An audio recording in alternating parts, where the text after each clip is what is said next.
Srimad Bhagavatam, Canto 4, Chapter 22, Text 8, Translation.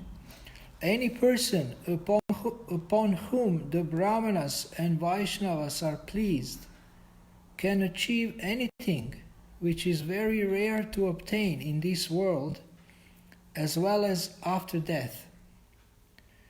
Not only that, but one also receives the favor of the auspicious Lord Shiva and Lord Vishnu, who accompany the Brahmanas and Vaishnavas. Purport. The Brahmanas and Vaishnavas are the bearers of Lord Vishnu, the all-auspicious. As confirmed in the Brahma Samhita, Premanjana Churita Bhakti Vilochanena Santak Sadaiva Hridayeshu Vilokayanti Yam Shyama Sundaram Achintya Gunam Svarupam Govindamadi Purusham Tamaham Bhajami. The devotees, out of their extreme love for Govinda, the Supreme Personality of Godhead, always carry the Lord within their hearts.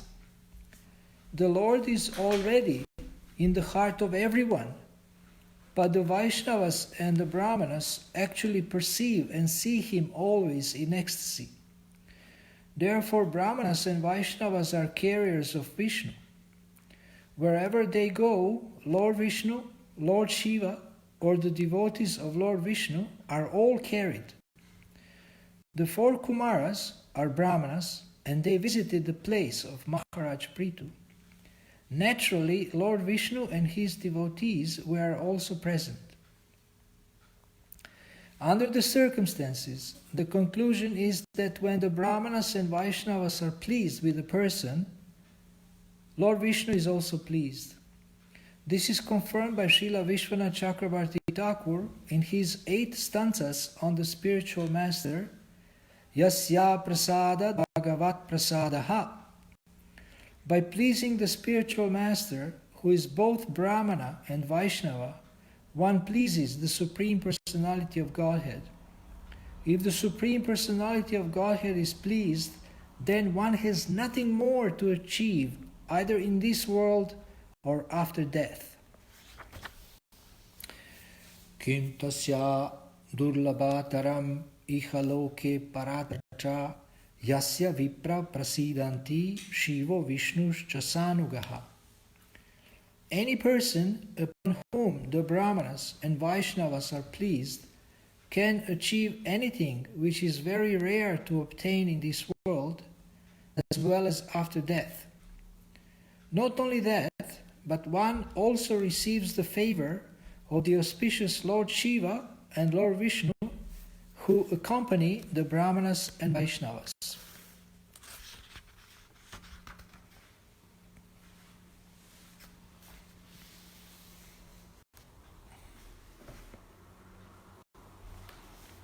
So, it says the bearers, which means the carriers, those who carry. So it says that devotees, they carry Lord Vishnu with them wherever they go. And you may give arguments that Srila Prabhupada gave here. He posed the argument, but everybody is carrying the Lord within their heart. So what is the difference? What is the difference between the devotees and others, because everyone is carrying the Lord within their heart? So the difference is that devotees are Krishna conscious. They are conscious that He is there. And they listen to Him. They can get guidance from the Super Soul. They listen to Him. But it's interesting here that it says wherever devotees are present, the Lord is also present. Or we can say wherever devotees who are Krishna conscious are present, the Lord is present. Because Krishna conscious devotees, they actually will they will speak about the Lord. They will remind people about the Lord. They will glorify the Lord. They will chant the Lord's name. So they will bring the presence of the Lord through Shravanam Kirtanam and other processes of devotional service. They will bring the presence of the Lord. They will make people Krishna conscious.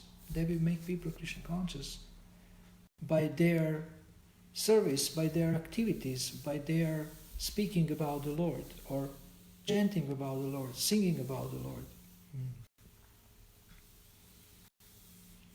It is said, Tirti Kurvanti Tirtani, that actually devotee is a place of pilgrimage. He himself is a place of pilgrimage, or he can turn any place into a place of pilgrimage.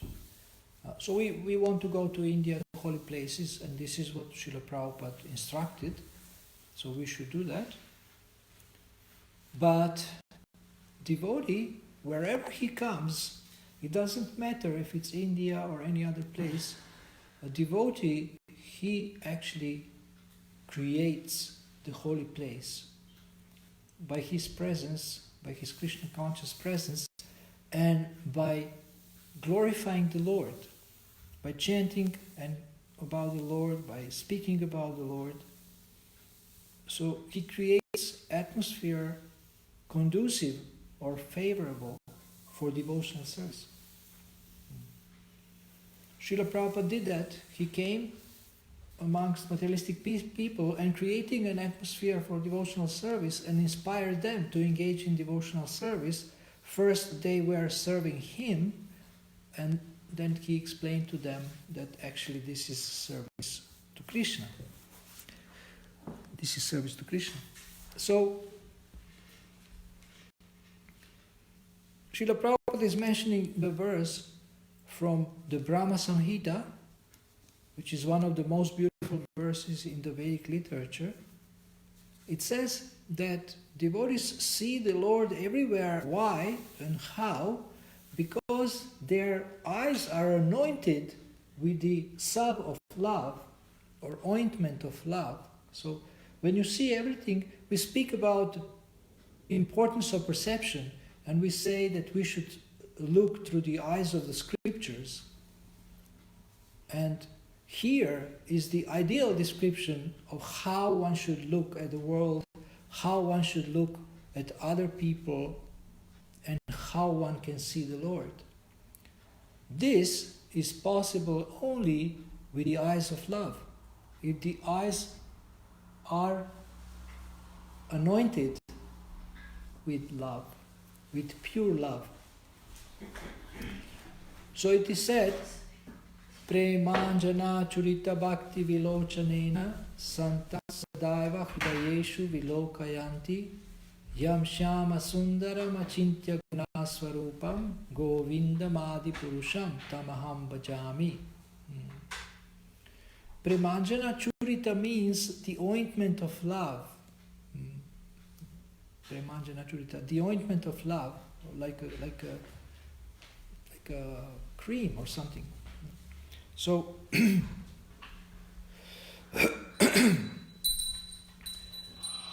one can see everything through the eyes of love, then he sees everything in the most positive way. He's never negative. He sees with the eyes of love. And then he sees Krishna everywhere. Because Krishna is the source of all love. Krishna is the love personified. And if you see Krishna everywhere, then you cannot hate anybody. Because you know that the Lord is in everyone's heart. And the Lord is watching everything. And the Lord wants to see you as a loving person. That you are a loving person. That you don't hate anybody, but you love everybody.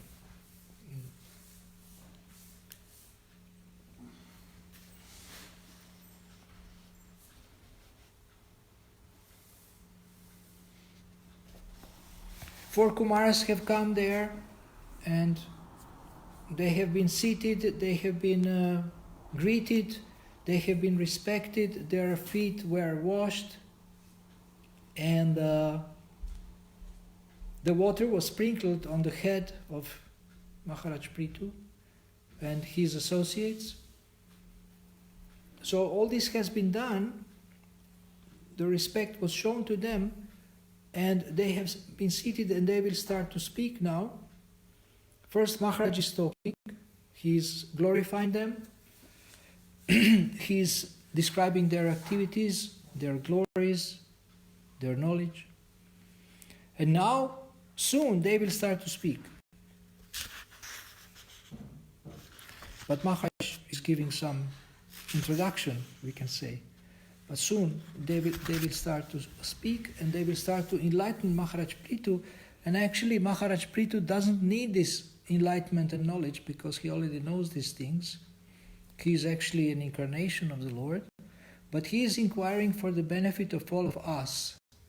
And Kumaras will speak for the benefit of all of us.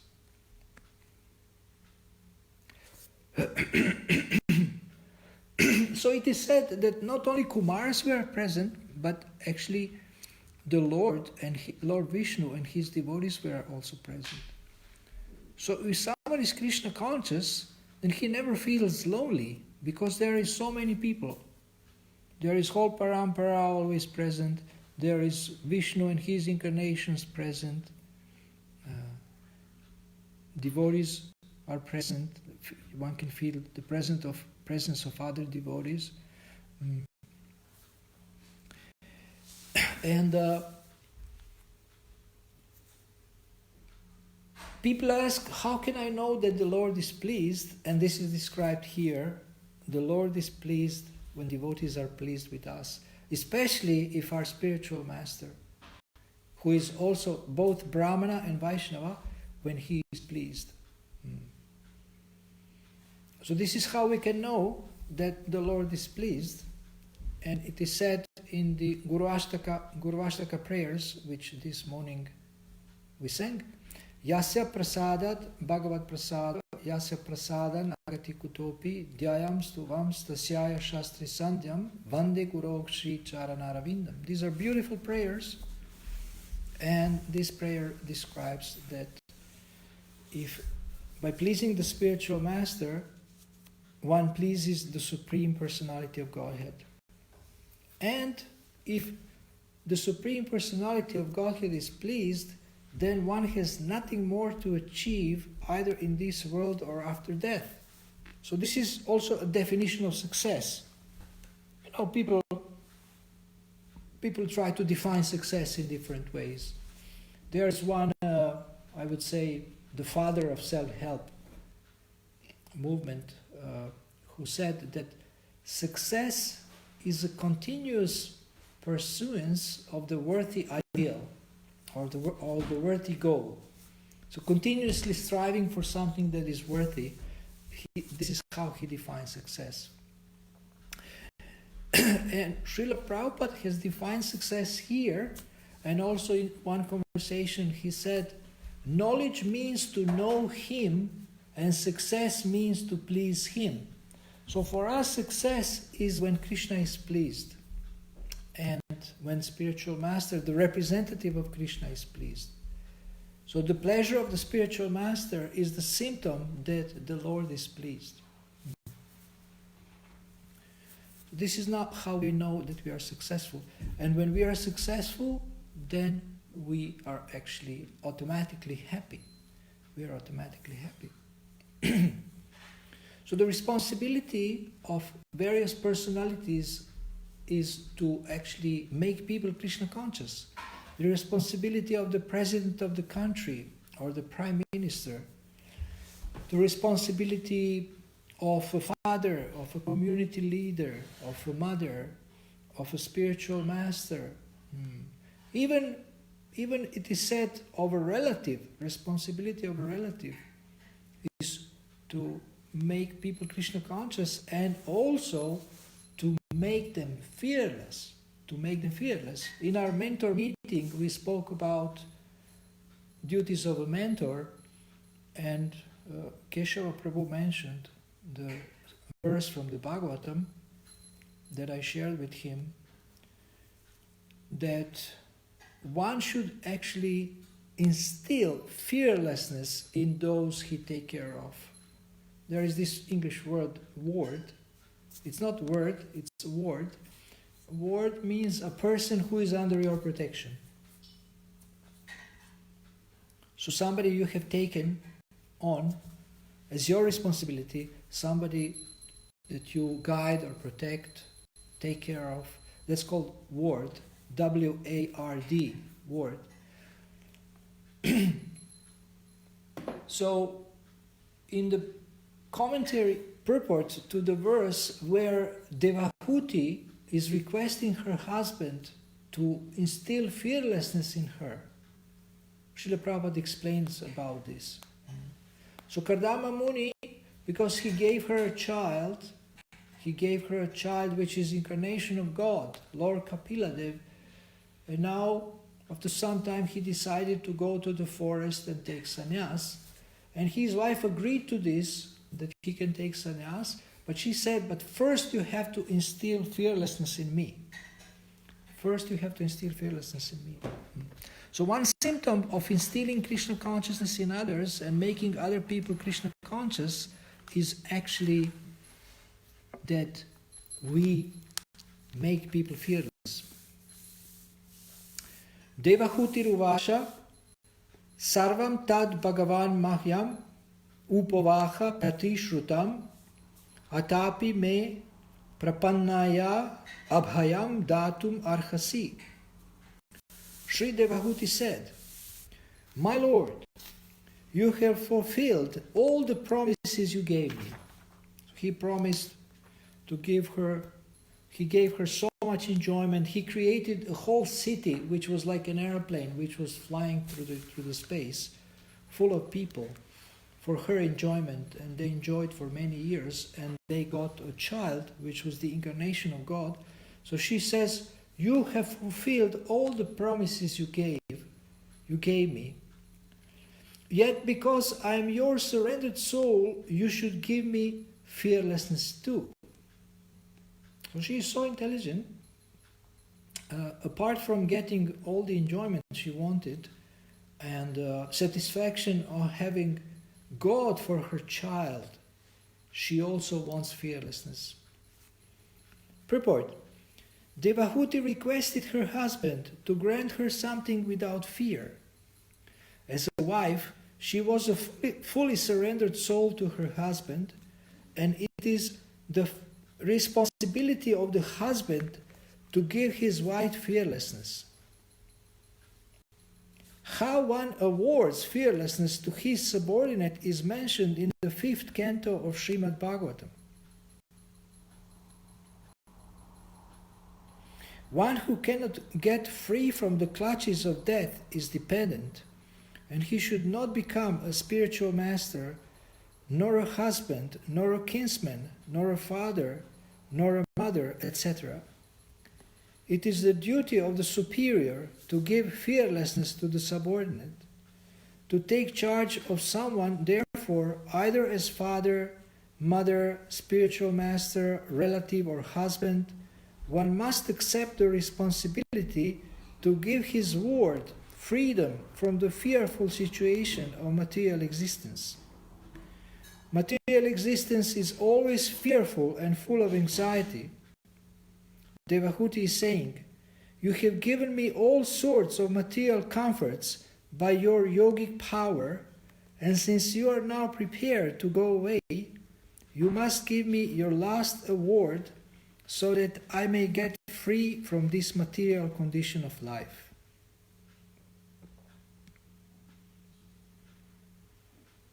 So what are we learning from these words of Devahuti is that actually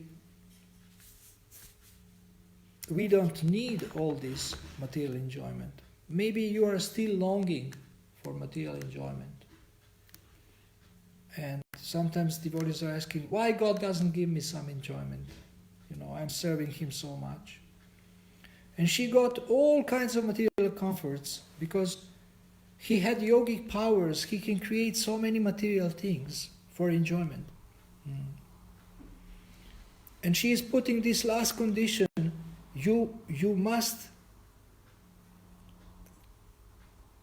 give me the award so that I can get free from this material conditional life. And what does all this mean?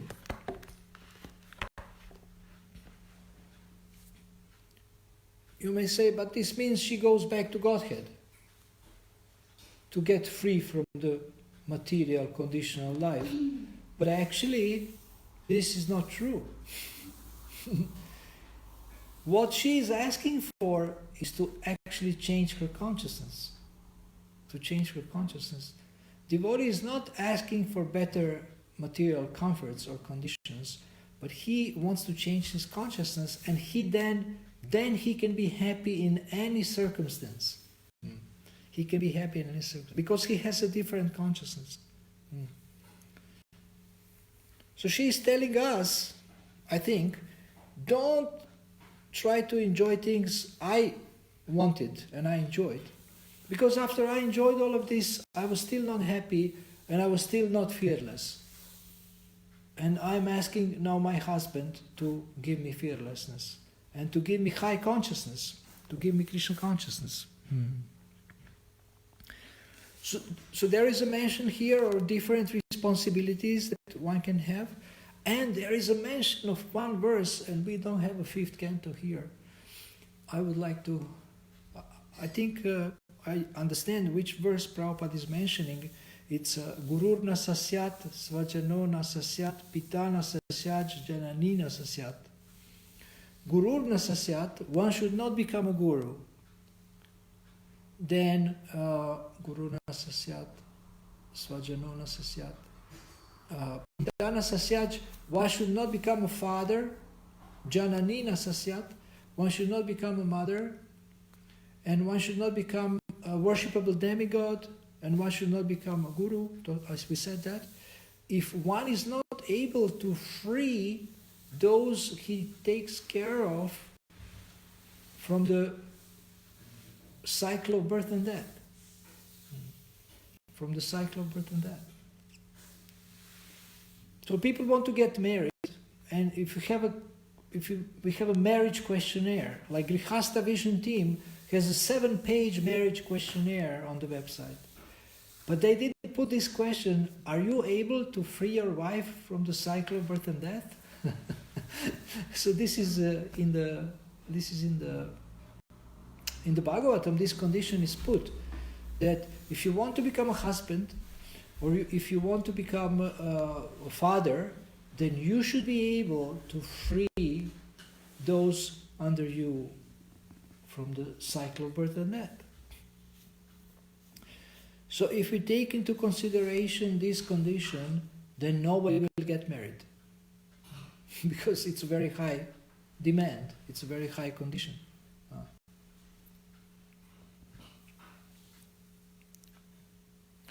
If one takes charge of someone, they should be able to give them freedom from the fearful situation of material existence. How? How? By helping them change their consciousness. By helping them change their consciousness. Then even if they remain in the material world, they actually will be fearless.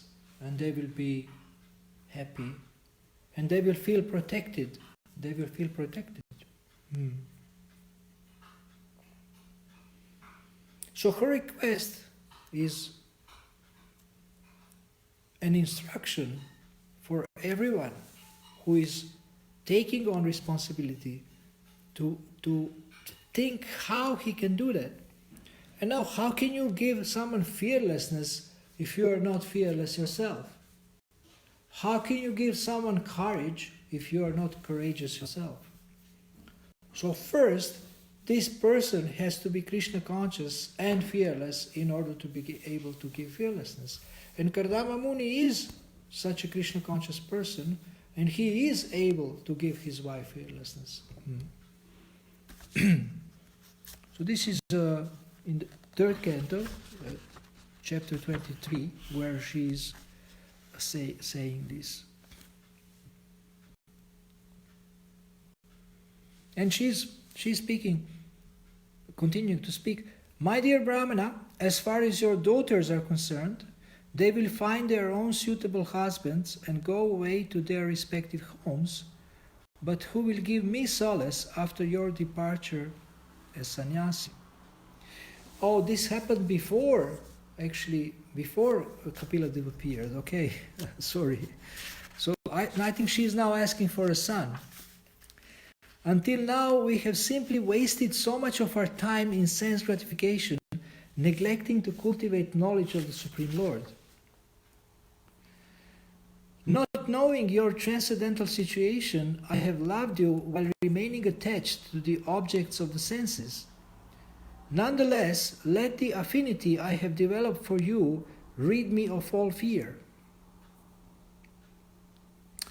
Association for sense gratification is certainly the path of bondage, but the same type of association performed with a saintly person leads to the path of liberation, even if performed without knowledge. Anyone whose work is not meant to elevate him to religious life, anyone whose religious ritualistic performances do not raise him to renunciation, and anyone situated in renunciation that does not lead him to devotional service to the Supreme Personality of Godhead must be considered dead, although he is breathing. My Lord, surely I have been solidly cheated by the insurmountable illusory energy of the Supreme Personality of Godhead, for in spite of having obtained your association, which gives liberation from material bondage, I did not seek such liberation.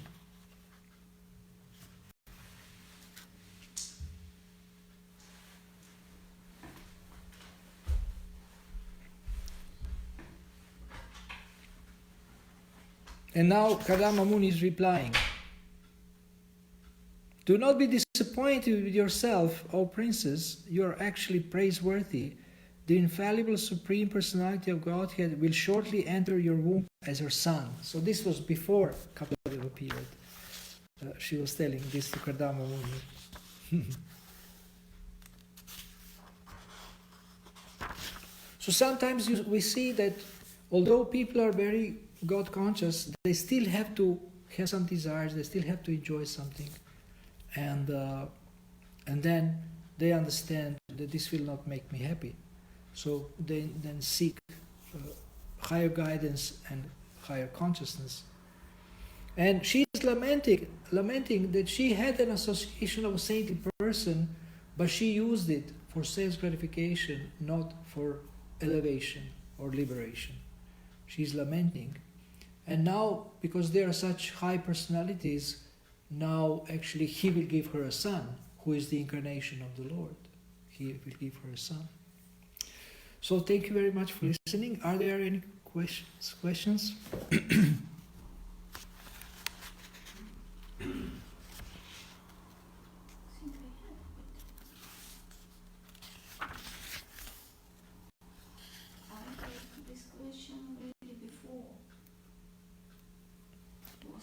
Relatively long time, but I didn't ask it.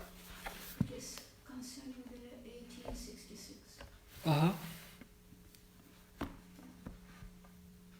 So, this Ma Suchaha, Sochati, doubting, Suchaha also doubting, and being fear, being afraid.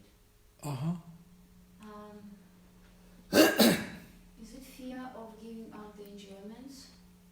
Or something more, because Arjuna said in the second chapter, I think so, to Krishna, you have killed demon Madhu, yeah, and you like me to kill my relatives. What can I do? How can I then enjoy alone myself?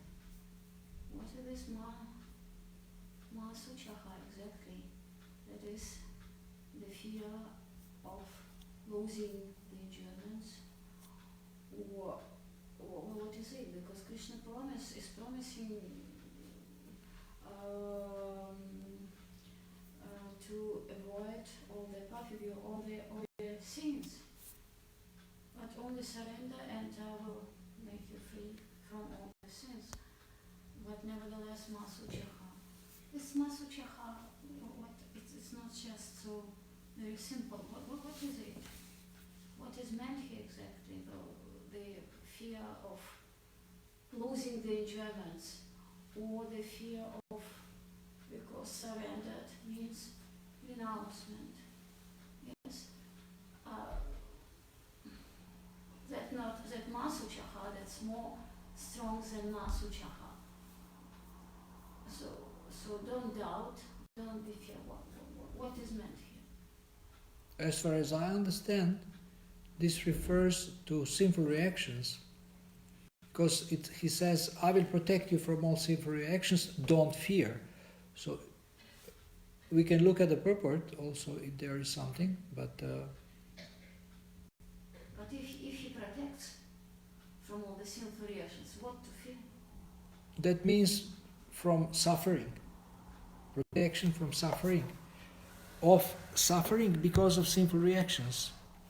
I mean, it's at least this is how I understand. We can look.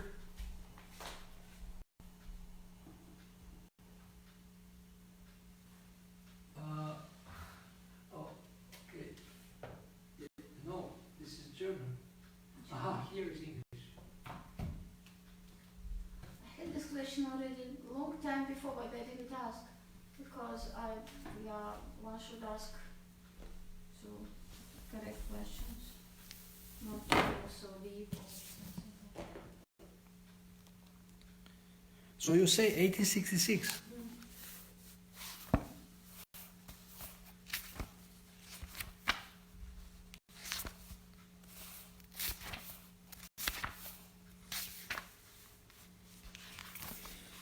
Abandon all varieties of religion and just surrender unto me. I shall deliver you from all sinful reactions. Do not fear. And there's a long purport here. Okay.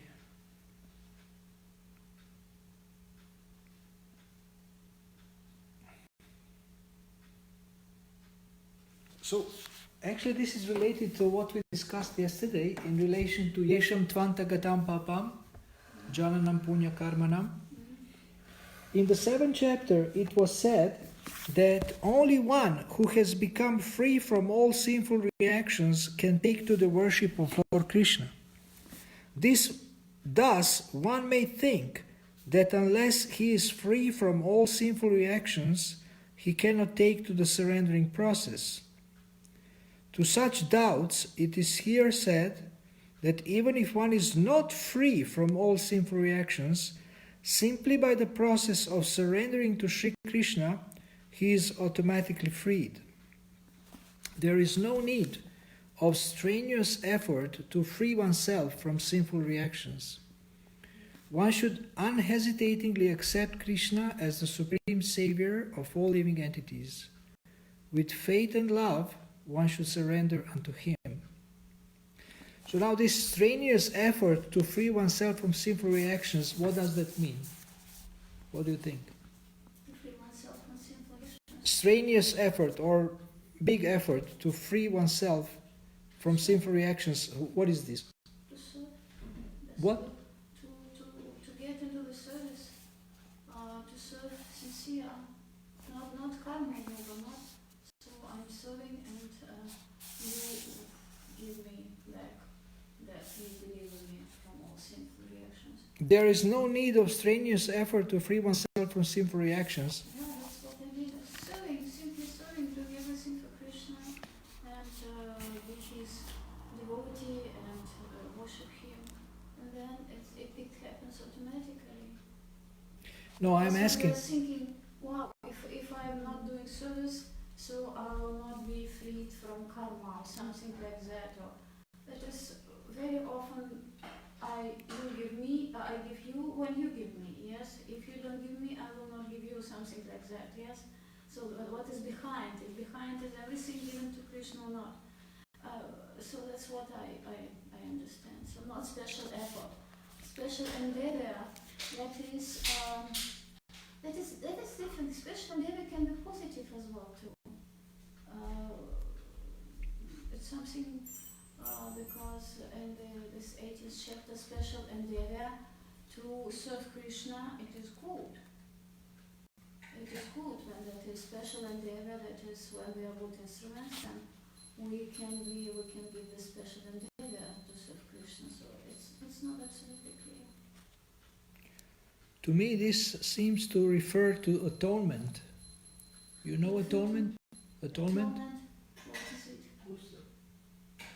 Atonement is that if you do some sinful activity, then you do some penance and austerity to neutralize or nullify or to compensate for that.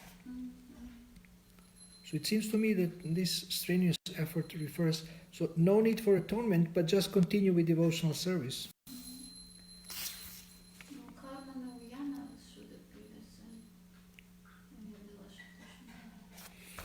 One should be confident that in all circumstances Krishna will protect him from all difficulties. There is no need of thinking how one should keep the body and soul together. Krishna will see to that. One should always think himself helpless and should consider Krishna the only basis for his progress in life. So, freed from all contamination of material nature, that's also. That simple surrender will have us wasting time. One can thus make all progress. And then there is a very nice last part of the purport. One should be attracted by the beautiful vision of Krishna. His name is Krishna because he is attractive. One who becomes attracted by the beautiful, all-powerful, omnipotent vision of Krishna is fortunate.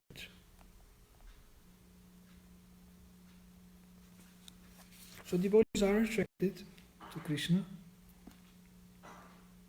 Okay, the end of the purport. The particular words used here, ma shuchaha, don't fear, don't hesitate, don't worry, are very significant. One may be perplexed as to how one can give up all kinds of religious forms and simply surrender unto Krishna, but such worry is useless.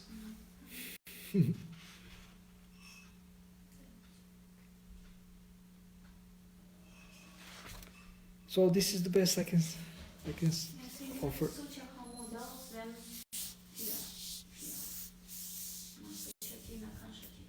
Ma shuchaha also means doubts. Yeah, suchaha, socha, na sochati, na kanshati, sochati doubts. Shochati. Yeah. Na sochati, na kanshati. Sochati is doubts, and kanshati is desires. Na shochati, na kanshati. Yeah, sochati is suchaha. That is the same word. Sochati. Brahma Bhuta Prasanatma. Okay, let's see that. It's not Brahma Bhuta Prasanatma because Bhagavad Gita is just like to come to the static position. Okay, let's go to that verse. Brahma Bhuta Prasanatma 1854. Yeah.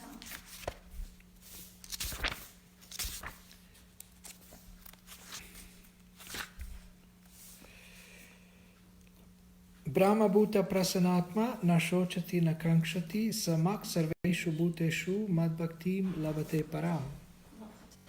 So, one who is thus transcendentally situated at once realizes the Supreme Brahman and becomes fully joyful. He never laments or desires to have anything.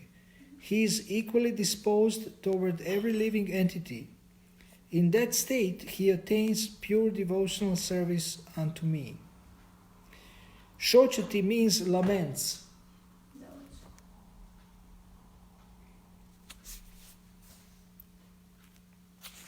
Okay, any other question or comment? Yes? I was thinking about this, what you say, that you should not become a father and mother and so on. As you said, it's nobody would marry. So I also felt like often when I heard this, oh, I failed, I couldn't do that, I couldn't deliver my child or so, and it seems so hopeless because, as you said, nobody is qualified for that. It's maybe 1% like Kadamamu or some rare souls. It makes, on one side, it makes hopeless because it's so difficult. So this verse from the Bhagavatam is not meant to discourage us, but it's meant to encourage us to go to a higher standard, to strive for a higher standard. It actually shows how responsible is this role of a father, of a mother, of a king, of a worshipable demigod, of a guru. This is such a responsible, it's a leadership position actually. So one should take it so seriously. And again, I want to mention a verse that I was mentioning before, that it says that self-effulgent Vaikuntha planets cannot be attained by those who are not compassionate to others. And it recommends that one should always engage in the welfare of for the welfare of others. And also in the 10th canto there is Pranair Artai Diyavacha, that one should engage his whole life, his wealth, his intelligence and his words for the benefit of others. And of course we know what is the benefit of others: to give them Krishna consciousness and to help them connect with Krishna. Okay? Thank you, Srila Prabhupada Ki Jai. Thank you everyone on the internet for listening also. Hare Krishna.